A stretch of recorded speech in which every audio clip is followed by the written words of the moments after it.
They were already standing on the porch when I opened the door. 2 officers, calm and polite, wearing expressions of reluctant duty. "Are you Eli Bennett?" one asked gently. I nodded, my phone still warm in my hand from just blocking the latest number tied to my mother. "We received a welfare check request. Your mother reported that you might be a danger to yourself or others." I nearly laughed. Not from humor, but from the absurdity of it all. There hadn't been an argument, no dramatic falling out, just silence. A quiet, creeping kind of erasure. I turned 30 without so much as a call, a text, nothing. Not from my mother, not from my sister, not from the man who married into our lives and spent years stripping away anything that ever felt like home. No cake, no dinner invite, not even a half-hearted, "Hope you're doing okay." Just an echoing void. Then, a week later, a text. It came on a Sunday while I was pushing a grocery cart down the frozen food aisle. "Hey Eli, can you send $2,500 for Dave's 60th birthday party? It's going to be a big deal. You know how much he's done for us." Red heart. As if none of it had happened. As if I hadn't spent my birthday alone in my apartment, watching strangers celebrate with friends on Instagram. As if she hadn't completely erased me. $2,500.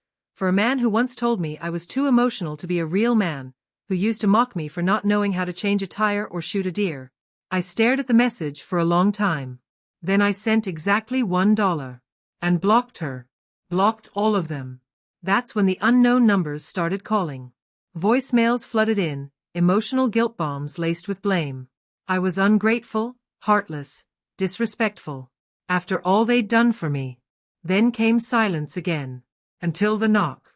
I let the officers inside. Offered them coffee. Explained that I wasn't suicidal, just done. Calm, clear, and composed. They asked questions, took notes, apologized again.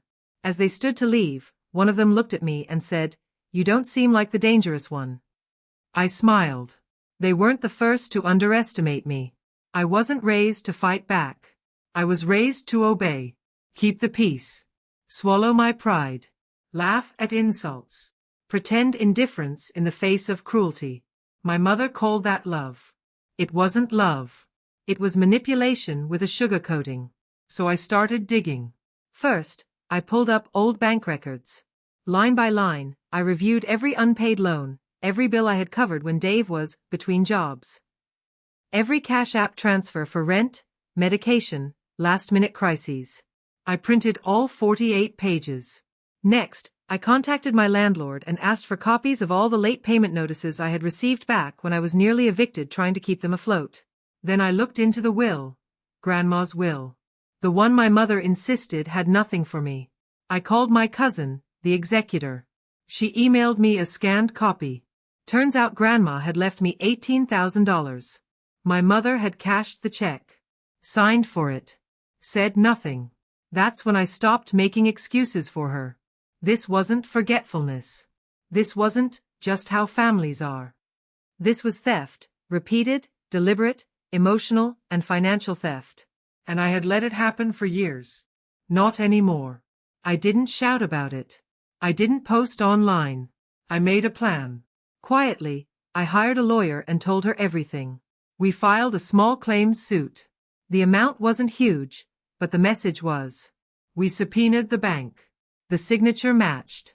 The evidence was ironclad. Fraud, forgery, financial abuse. Then I went one step further. I forwarded the report to my stepfather's employer. Government contractor. His position required financial transparency. One red flag could hold up a contract for weeks. And Dave hated delays. The court appearance was uneventful, at least for me. They weren't expecting me to show up with a folder full of documentation, timestamps, and voicemail recordings. But I did. The judge flipped through the papers, her expression hardening. "You stole from your son," she said flatly. For the first time in my life, my mother looked small. Dave said nothing. They lost. I didn't care about the money anymore. I wanted the record.